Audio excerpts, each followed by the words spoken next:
Hey everyone, TJ here, one of your TalentBin product specialists. Welcome to webinar number 3. If this is your first webinar, thanks for joining us. Reminder that all of our other webinars, 1 and 2, are posted on our support site with links out to their YouTube videos as well. So please check those out if you haven't already.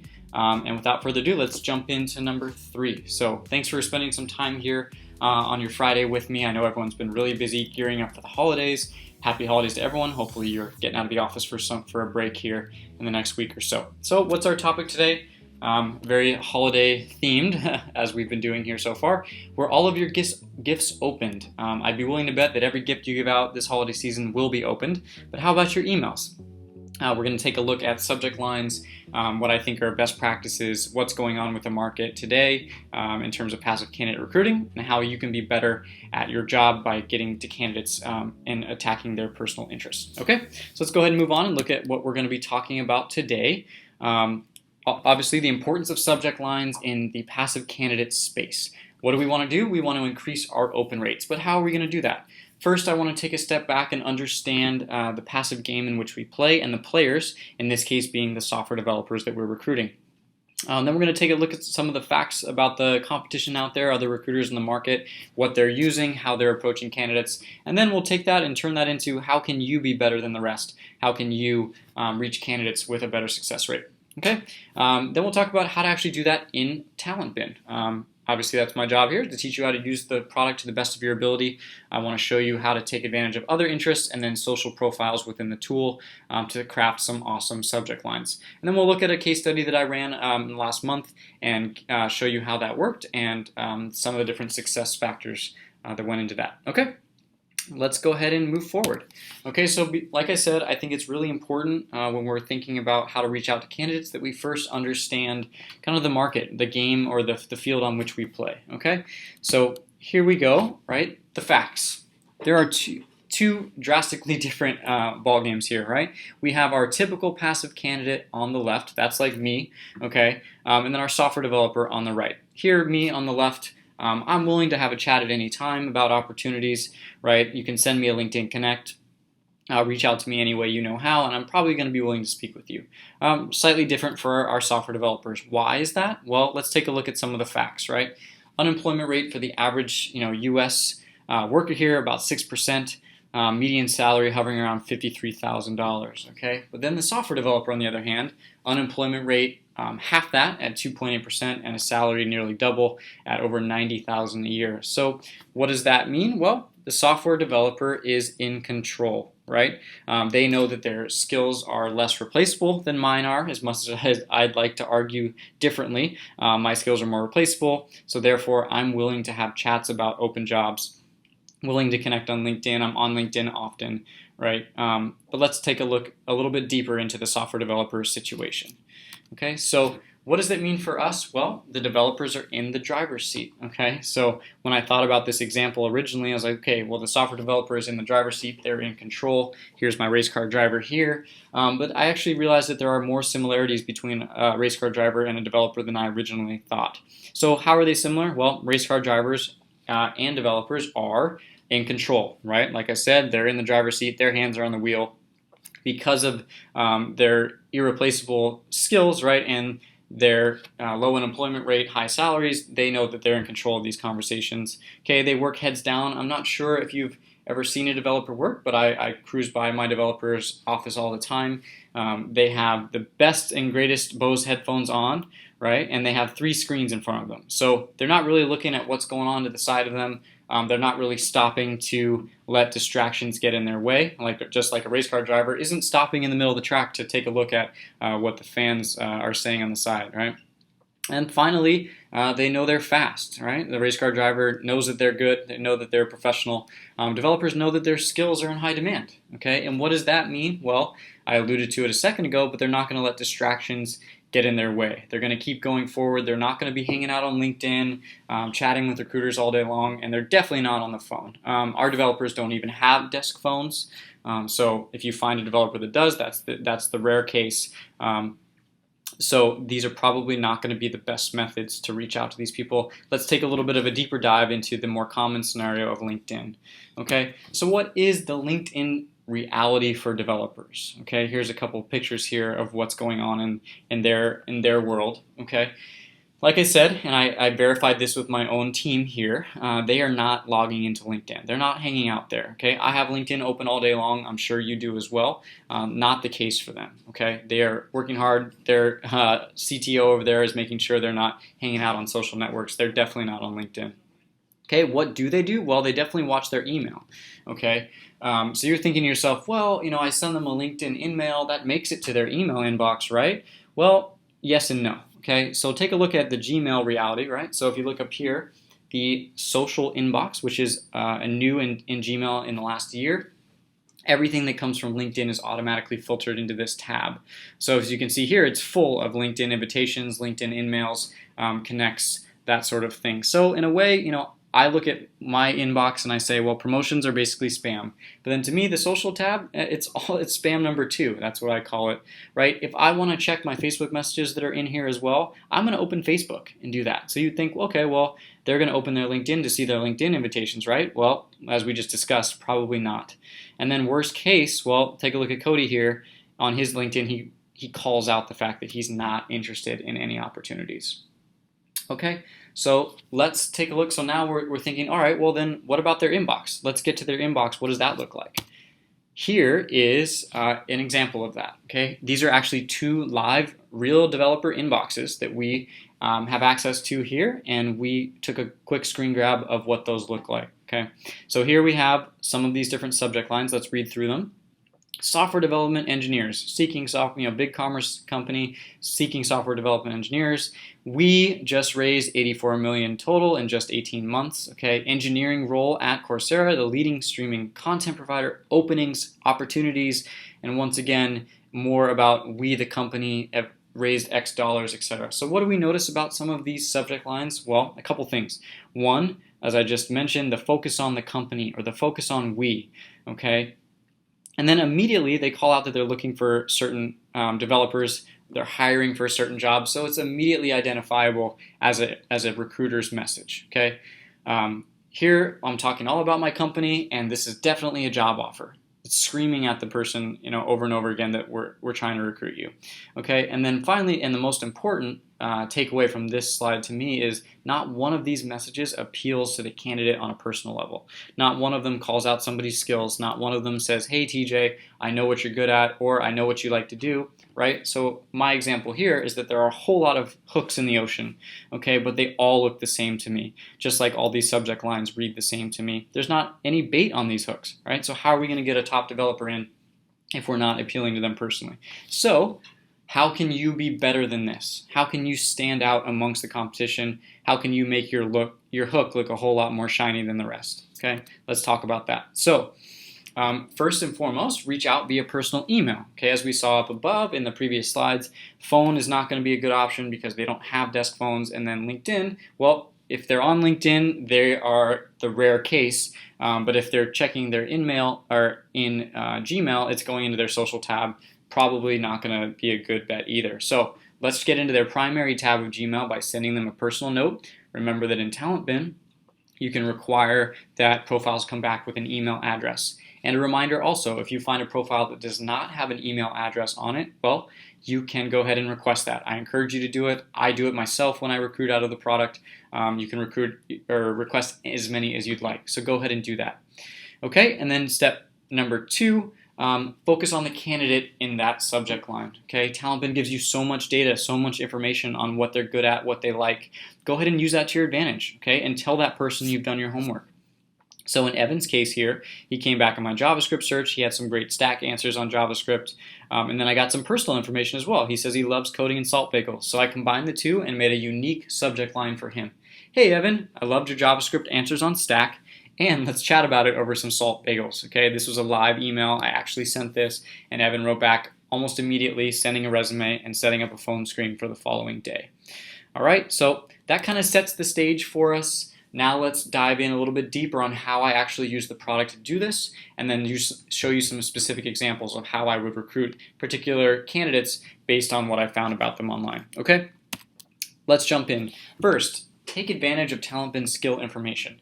especially if you're uncomfortable with using somebody's personal interests or someone's Facebook likes. If that's weird to you, well, that's fine. Use their skills. Okay, TalentBin is going to tell you what they're good at. Especially a good developer is going to have a lot of great data coming from places like GitHub and Stack. A quick aside, if you want to learn a little bit more about how to interpret GitHub and Stack Overflow information and how to turn that into an awesome email and template, definitely check out my webinar number 1. I talk all about that for about 20 minutes. That is on our support site as well. I encourage you to hop over there after this presentation. Okay, so this is an example of how to take that skill information and turn that into a subject line.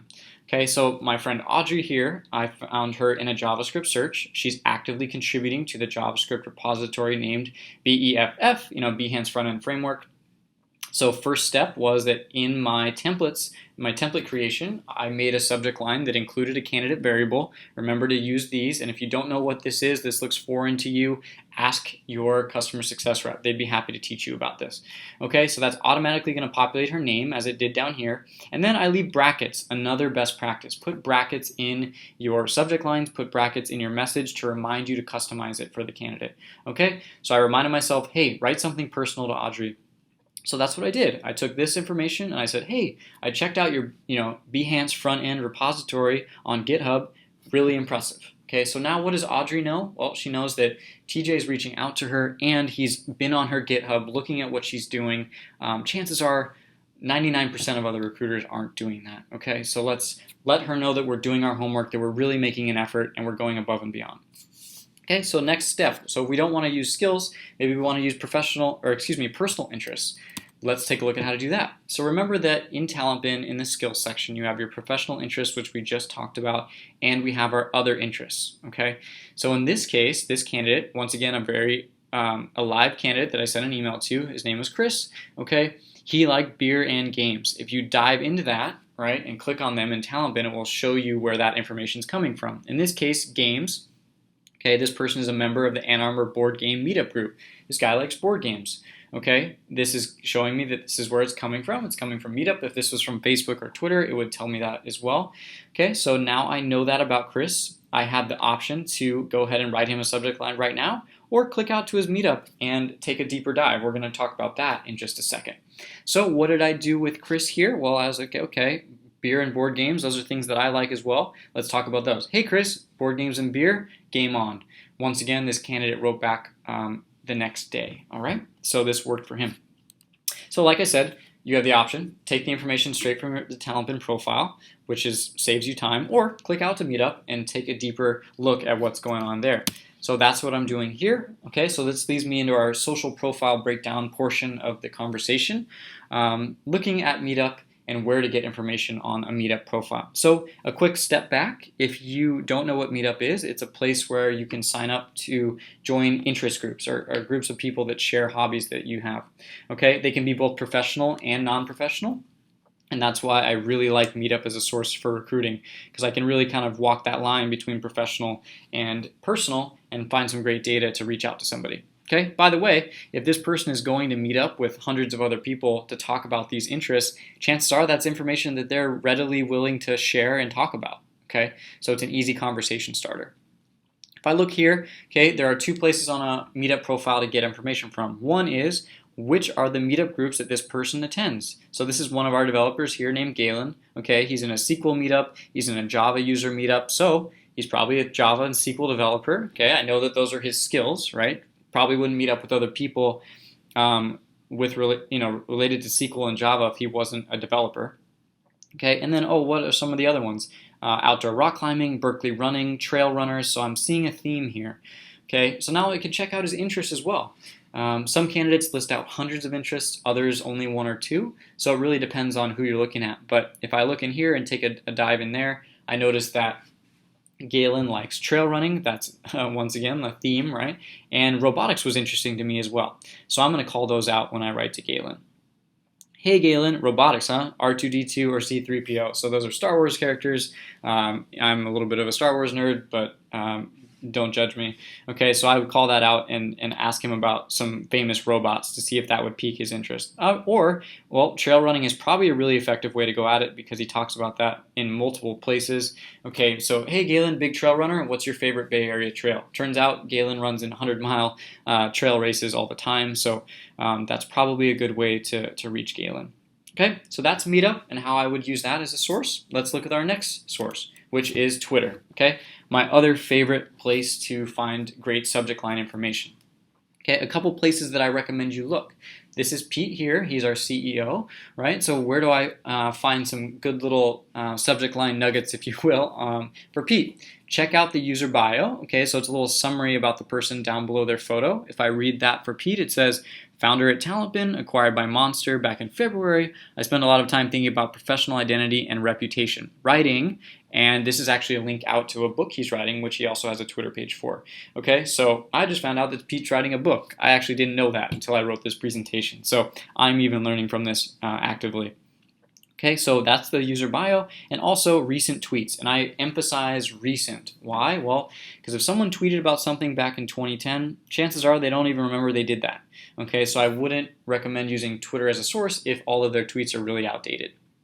So make sure it's something recent. And then 3, look for an interest that you share with this person. Okay, it's going to be a whole lot easier to have that conversation when they write you back if you're actually familiar with what you're talking about. Okay, in this case, Pete's actually tweeting about something that I was working on here at TalentBin, some email campaign work. So that's definitely something I could talk to him about. But what I learned about Pete in about 20 seconds on his Twitter was that he loves baseball. He tweets about Madison Bumgarner and the recent World Series win. Okay, go Giants. He's writing his own book, which I just talked about a second ago, and he has a weird obsession with unicorns. But if you know anything about TalentBin, it's a recruiting joke. Unicorns and purple squirrels are those unfindable candidates. So Pete has those, which are our mascots, all over his Twitter as well. So how do I turn all that data into a great subject line for Pete? Hey Pete, writing a book? Your brain must be so burnt, right? He was actually tweeted just below this about how he had finished a chapter in his book and his brain was burnt. So I called out that. And then, hi Pete, what is more rare, a unicorn or a World Series performance like Madison Bumgarner's, right? So I bring in unicorns in baseball and I try to relate the two. Chances are Pete will think that's interesting and at least give me a shout back. Okay, so that's Twitter and how I would use that to recruit. Okay, so now let's look at some of your other options. I didn't want to break down each of these, just kind of talk about where I find great data on all of these different sources. And remember, this all varies by candidate, right? It depends which social profiles we found for that individual. So if we didn't find their Twitter or their Meetup, maybe you check out their Facebook. If we didn't find their Facebook, maybe use a blog or a Quora, follows, or even LinkedIn. So let's talk about that. Facebook. Okay, statuses, likes, cover or profile photos, check-ins. Be careful here, use your best, judgment, but I would, avoid, digging into photos too much. But I've used examples like I saw an individual windsurfing in a photo once, and I said, oh, that's really cool. And it was on a cover photo, so that's something that was public to everyone. So, I haven't run into a windsurfer before, and she thought that was really interesting, and she wrote me back with a positive response. Okay, check-ins, maybe they've checked into a restaurant that's a favorite of yours. You could talk about something like that. Okay, blogs. Not every candidate will have a blog, but if we do find one for them, it will pop up. So I wrote to a candidate using that. I'll show you that in just a second. Blog title, blog content. If they're willing to put it out online and it's a public blog, which it would be if we find it, right? Chances are they'd be willing to talk about that with you. Okay, LinkedIn. So maybe we don't want to recruit for developers on LinkedIn right now, given the market we talked about a little bit ago, but LinkedIn can still be a great source of information, right? So interests, schools and mascots, right? Causes, awards, all things that people can put on a LinkedIn profile. Not all do, it's actually kind of rare. But if someone says, hey, I'm really interested, like Galen, in trail running, and that's on his Meetup, well, you can use that. Or when I'm really kind of struggling for material for a subject line, I might look at what schools they attended, look up the mascot, say something about that, okay? Others, patent database, about me pages, Google+, Quora. At some point or another, I've used all of these to write subject lines, so I wanted to call those out, okay? And if you ever want to talk more about some of the other sites that TalentBin pulls together and how you can get information from those, feel free to reach out to us or me, and we can talk about it. These are just some of the more common examples that I've used. Okay, so now let's take a look at a real live case study of this in action. Okay, as you can see here, these messages were all sent out in the last month. These are live messages. I was recruiting candidates for our positions here, so I sent all of these. And what I did was I showed you my subject line, and I told you where I got that bit of information from. So in this case, hey Nina, seeking a Captain Crunch fan. This was from her Twitter bio. Okay, Paula, the Argentine tango sounds intense. That came from Meetup. I know nothing about dancing, so that to me was super interesting. Wanted to ask her about that. Probably aren't any other recruiters that are talking to her about the Argentine tango, okay? Kim, find any good bargains lately? She actually thought at first that I was trying to sell her something, and she wrote back to me after a second or third follow-up, but that was something she had written on her LinkedIn. Okay, other examples, this is Twitter, right? LinkedIn, Meetup, Blogger. So this was Hadley here talking about her personal fitness blog. Okay, so this is the title of her blog. I use that in the subject line. She wrote back to me once again with a very positive response. I used to be a personal trainer, so I connected with her on that. Okay, other examples, this came from Google+, this was from Facebook, right? And another Twitter example at the bottom, there's a picture of a pug riding a bicycle. She was really impressed with that subject line. So that was a good one. Okay, so now let's look at the results from this. This was an email campaign. Okay, I sent this 54 emails with personalized subject lines. 51 of those candidates opened the message. Okay, so that's an open rate of 95%. Subject lines drive open rates, whereas the content of the message drives the response rate. So this, our topic of our discussion, subject lines, and if you can achieve a 95% rate, I would argue that you're doing pretty well. Okay, so let's take a look at our summary and kind of best practices from today's talk here. So number one, recruiting passive developers requires a candidate-focused approach. Remember to avoid talking about we or the company and focus on the candidates, okay? You send personal emails versus phone or LinkedIn with a customized subject line to boost those open rates. Okay, take advantage of TalentBin's skill and interest data that we talked about, both professional skills and personal interest, to customize your outreach. Or take that one step further and click out to those social profiles like Twitter and Meetup that we talked about for additional insights or little bits of information. Okay, and finally, and this is why Buzz Lightyear is on the slide here, to infinity and beyond, go above and beyond your competition. We took a look at the competition.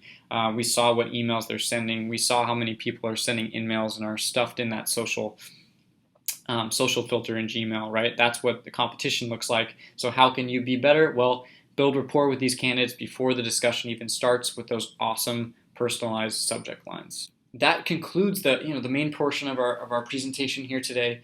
I'm going to field questions, and Adam's going to help me with that. For those of you that are watching the recording, remember to check out the support.talentbin.com site. Okay, my colleague Jeff uploads awesome videos and articles here that are a result of all of our conversations with you guys, all of our trainings with the recruiters. Okay, and then things that we've learned, just industry best practices. All of these webinars are filmed, recorded. They're on YouTube. The best way to get to them is just to go to our support page and look at the webinar section, click out to these videos, and watch them at your leisure, okay? Or, like I said, come to me, come to your personal support rep. We are always happy to take your calls and talk about recruiting. It's something that we love to do, and I think a topic like this one is especially fun to really think about what is going to get a response and an open from a candidate and kind of different fun ways to approach that.